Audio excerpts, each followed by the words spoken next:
Hello friends, daily sports Bangla YouTube চ্যানেলে আপনাদের আবার আমি স্বাগত জানাই। আবার নিয়ে চলে এলাম খেলার নতুন ভিডিও নিয়ে। হ্যামস্ট্রিংয়ের চোট, কতদিন মাঠের বাইরে থাকতে পারেন আশিস রায়? সম্প্রতি মালয়েশিয়ার বিরুদ্ধে ফ্রেন্ডলি ম্যাচের জন্য ভারতীয় ফুটবল দলে তালিকা প্রকাশ করেছিলেন কোচ মালোনো মার্কুইজ।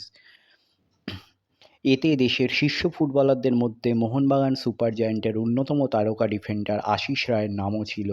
গত কয়েক মরশুম ধরে মোহনবাগান দলের এক গুরুত্বপূর্ণ সদস্য হিসেবে তার পারফরমেন্স নজর কেড়েছে ফুটবল প্রেমীদের। তার দাপুটে খেলা এবং দক্ষ রক্ষণভাগের জন্য তিনি নির্বাচিত হয়েছিলেন জাতীয় দলের শিবিরে।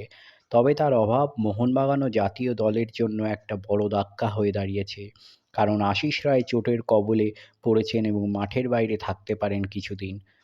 উড়িষ্যা এফসির বিরুদ্ধে খেলতে যাওয়ার সময় আশিস রায় চোটের কবলে পড়েন। এই চোটের কারণে তাকে জাতীয় শিবির ছাড়তে হয়েছিল। শুরুতে চোটের প্রকৃতি নিয়ে তেমন কোনো স্পষ্ট তথ্য পাওয়া যায়নি, তবে সম্প্রতি একটি জনপ্রিয় সংবাদ মাধ্যমে জানানো হয়েছে যে আশিস রায়ের হ্যামস্ট্রিংয়ের চোট রয়েছে। এই চোটের জন্য আগামী 2 সপ্তাহ তাকে মাঠের বাইরে থাকতে হতে পারে বলে ধারণা করা হচ্ছে।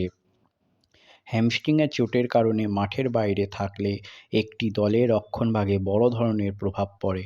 মোহনবাগান যেহেতু এক গুরুত্বপূর্ণ ম্যাচে অংশগ্রহণ করতে যাচ্ছে, সেখানে তাদের প্রতিপক্ষ শক্তিশালী জামশেদপুর এফসি, যেখানে আশিস রায়ের অনুপস্থিতি দলের রক্ষণভাগে বড় ধরনের ঝুঁকি তৈরি করবে। এখন প্রশ্ন উঠছে, এই চোটের কারণে আশিস রায় যদি মাঠের বাইরে থাকেন, তবে মোহনবাগান কোচ জোসে মলিনা কীভাবে দলের রক্ষণভাগ সাজাবেন? আশিস রায় এই মুহূর্তে মোহনবাগানের অন্যতম নির্ভরযোগ্য ফুটবলার। তার অনুপস্থিতি দলের রক্ষণে একটি শূন্যতা তৈরি করবে, যা দলের পারফরমেন্সে প্রভাব ফেলতে পারে। যদিও মলিনা দীর্ঘদিন ধরে এই দলের সাথে কাজ করছেন এবং তার কাছে অভিজ্ঞতা রয়েছে, তারপরেও একটি গুরুত্বপূর্ণ ম্যাচের আগে দলের অন্যতম গুরুত্বপূর্ণ ফুটবলার না থাকা সবসময় একটি সমস্যা হয়ে দাঁড়ায়। মলিনা তার দলের মধ্যে অন্যান্য রক্ষণভাগের খেলোয়াড়দের সঙ্গে কাজ করতে পারেন, তবে এটি নিশ্চিত যে আশিস রায়ের অনুপস্থিতিতে কেবল দলের রক্ষণেই নয়, দলের মনোভাবেও প্রভাব ফেলবে। আশিস রায় সবসময় দলের একজন শক্তিশালী নেতা হিসেবে পরিচিত এবং তার খেলার মধ্যে কৌশলগত সিদ্ধান্তগুলো দলের জন্য গুরুত্বপূর্ণ ভূমিকা পালন করে। আশিস রায় বর্তমানে দলের সঙ্গে অনুশীলনে আছেন, তবে তিনি বল পায়ে অনুশীলন করছেন না। সোমবার অনুশীলনে দেখা গেছে যে তিনি মূলত দলের ফিজিওর সাথে সময় কাটাচ্ছেন, যার মাধ্যমে তার চোটের পুনর্বাসন প্রক্রিয়া চলছে। এর ফলে তার পুনর্বাসন প্রক্রিয়া যতটা দ্রুত সম্ভব শেষ করতে হবে, যাতে তিনি আবার মাঠে ফিরে আসতে পারেন এবং দলের জন্য গুরুত্বপূর্ণ ম্যাচে খেলতে পারেন। তবে যদি আশিস রায় 2 সপ্তাহের বেশি সময় ধরে মাঠের বাইরে থাকতে বাধ্য হন, তাহলে মোহনবাগান তাকে ছাড়া মাঠে নামতে হতে পারে। এক্ষেত্রে কোচ জোসে মলিনা হয়তো দলীয় রক্ষণকে পুনর্গঠন করতে চাইবেন, যাতে আশিস রায়ের অনুপস্থিতি দলের সামগ্রিক কার্যকারিতার খুব একটা প্রভাব ফেলতে না পারে। এছাড়া মোহনবাগানকে এই সময় অতিরিক্ত মনোযোগ দিতে হবে, যাতে তাদের রক্ষণভাগ শক্তিশালী থাকে, কারণ সামনের ম্যাচগুলোর গুরুত্ব অনেক বেশি।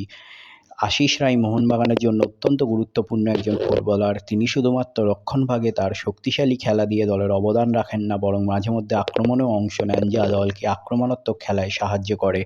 গত কয়েক মরশুমে তার দারুণ পারফরমেন্সের কারণে তাকে দলের একটা অমূল্য সম্পদ হিসেবে গণ্য করা হয়েছে এবং তার দক্ষতা একাধিক ম্যাচে মোহনবাগানকে সাফল্য এনে দিয়েছে।